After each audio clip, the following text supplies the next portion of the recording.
Hey, what's up guys, I'm back in the video, and today I'm going to talk about who won the Kawhi Leonard trade. As you know, there's a huge blockbuster trade that just went down.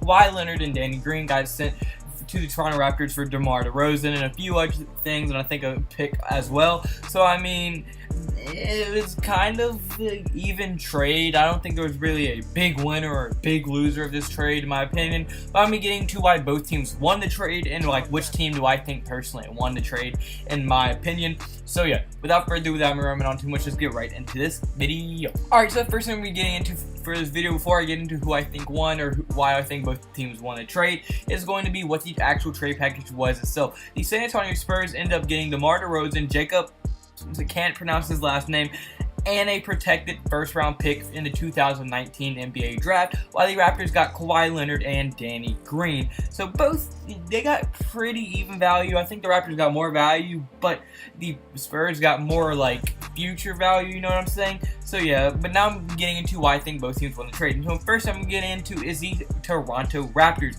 and why they won the trade, in my opinion. I think they got a very, very good player, a top 3 player in the NBA, and they were able to swap that pretty much for an all-star level player, which I mean is always a good thing when you can swap your talent for an even better talent, especially when that talent is at least a top 5 player in the league. In my opinion, a top 3 player in the league, when healthy, the best two-way player in the entire league. DeMar DeRozan's a good player, don't get me wrong, but he is not anywhere near the level of Kawhi Leonard. Kawhi Leonard is on a whole nother level, and like you can't really put him on the same level as DeMar DeRozan. Kawhi Leonard's pretty much up there. Not like LeBron's on his complete level, but he's on the level of Kevin Durant, Anthony Davis, Kawhi, Jimmy Butler. Like, he's on the elite level, right below LeBron and all them. You know what I'm saying? Nowhere near as good as LeBron, but like, yeah, Kawhi is just a much better talent than DeMar, so they're able to swap their kind of good talent for a very, very good talent, you know what I'm saying? So yeah, that's my first reason. But now my second reason to why they won the trade is that they actually were able to get a little bit more depth. Look at this. Alright, yes, they had the same amount of players as they did before the trade, but they were able to swap those players for better players. As when you look at it right now, they were able to replace DeMar DeRozan with Kawhi Leonard. Kawhi Leonard is like I said earlier, a better player than DeMar DeRozan, so that was already a good upgrade. But then Jacob, can't pronounce his last name, whatever his last name is nowhere near the player Danny Green is. Danny Green is not this great player, but he is a very solid starting player and shooting guard on your team. Yes, Jacob was not a starting point, or like wasn't a shooting guard, but he was still a backup position, and I mean, replacing him with Danny Green, I think is a huge upgrade. So they were able to get 2 better players than they got rid of. The only thing they had to get rid of more was the 2019 draft pick, but it's so heavily protected, they're probably going to end up getting it next year anyway. So when you look at what the actual trade was, like, I mean, it wasn't much of a downgrade at all from what they had. I mean, DeMar DeRozan to Danny Green is a downgrade, but when you just look at Kawhi Leonard, DeMar DeRozan, that's an upgrade. Danny Green from Jacob, whatever, that's an upgrade. I mean, the only thing they lost was that 2019 pick. And I mean, Danny Green is nothing to be slouched at. I mean, the dude is a very good shooter. He shot 36% from the 3 last year, and also he averaged 1.1 blocks per game and 1.1 steals per game last year. I mean, he's a very smart player. I mean, he's been playing under Greg Popovich for 8 years of his career. I mean, this dude is very smart, very high basketball IQ, a very good defender. I mean, he's just an all-around. He does a lot of things good. He doesn't do many things great, but he does a lot of things good, and that's pretty much being the result of being under Greg Popovich's coaching, and I think that's going to help a lot, and he's going to be able to fit in well with the Toronto Raptors next year. But now my second reason is going to be that they're going to get even better on defense, and they're already a top 10 defense in the league last year. I mean, they're a very efficient defensive team, but I mean, they weren't a great defensive team, but now they have added literally the best defender in the league.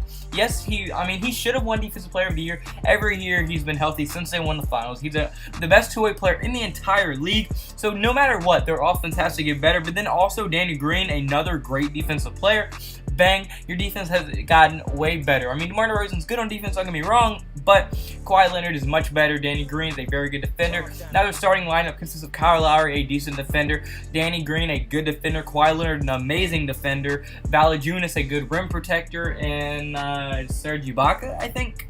I haven't really been keeping up with him. I don't know if he's a good defender. From what I know, he's a decent defender, but you never know. He might be a really good one. I don't know. So they have potential to have a very, very deadly defensive team and also offensive team. They have a very good offensive team as well. Kyle Lowry can score, Danny Green can score, Kawhi can score, Valanciunas can score. Everybody in their starting five can score, and plus they have all that depth. So that's why I think the Toronto Raptors benefited and could have won this trade. But now I'm getting to the argument for how I think the Spurs could have won this trade. The Spurs, they now have 2 years to figure out how to make DeMar DeRozan. If they would have had Kawhi, no matter what, he was leaving. It was like a bad breakup. Kawhi was not staying. He was going to leave once he became an unrestricted free agent next year. So, I mean, there is really no chance for him to keep him. But the Spurs now got DeMar DeRozan, who's on a 2-year deal and can't leave until, I think, 2020. So, I mean, yeah, they have 2 years to convince him and help show that they can win with this group, they can build around him, and then just convince him to stay there. I mean, I really do think there is a chance that he could stay there long term, and it's just going to be cool to see.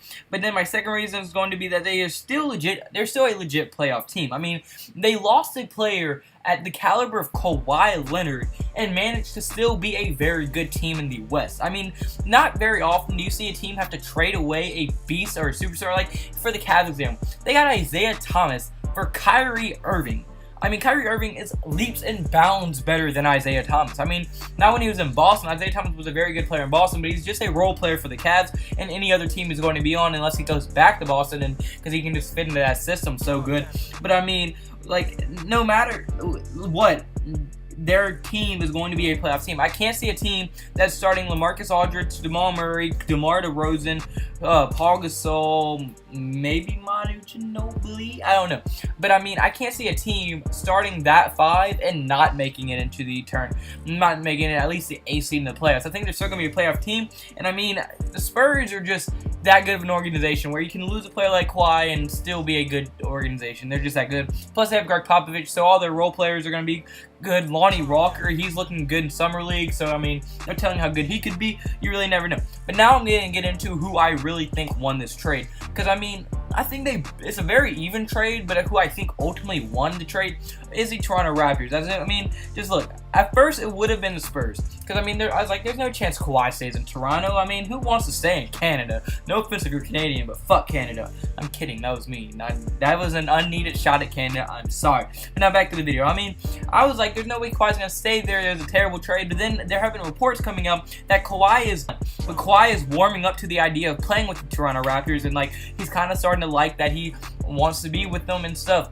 So yeah, I really do think that there is a chance Kawhi might re-sign after this year with Toronto Raptors, especially if they make the finals and can compete with the Warriors in the NBA Finals at the end as well, assuming the Warriors are going to be in the finals. So I mean, it's a real chance that Kawhi might re-sign with them, and for that reason, I mean, I think they won. Because also, I mean, DeMar DeRozan is freaking pissed off right now that he got traded. He did not want to be traded. I think he put on a story like, you can't trust nobody, that no one's loyal and stuff. I mean, he is heated. He did not want to leave Toronto. He does not want to play for the Spurs in any part of his heart. I'm sure he won't resign unless they somehow make it to the championship, which isn't going to happen, especially in the West with how the Warriors are currently built right now. And I mean, I really just don't think that the Spurs benefited as much from the trade as the Toronto Raptors did.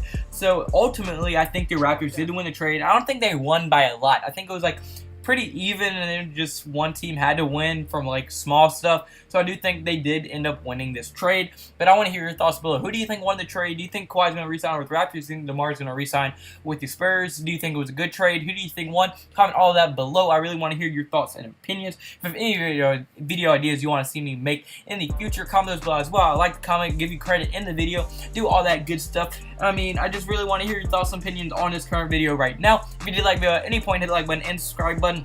I really want to see y'all support. So, I mean, we're at 249 subs. We're almost at 250. Thank y'all so much. I'm literally going to kiss y'all on the nose. That got weird. I'm sorry. But yeah, I was literally, like, I just thank y'all so much for this. I love y'all so much. So, since I had a blessed day, I need y'all to have a blessed day. Everyone have a blessed day. See you tomorrow's video. Goodbye.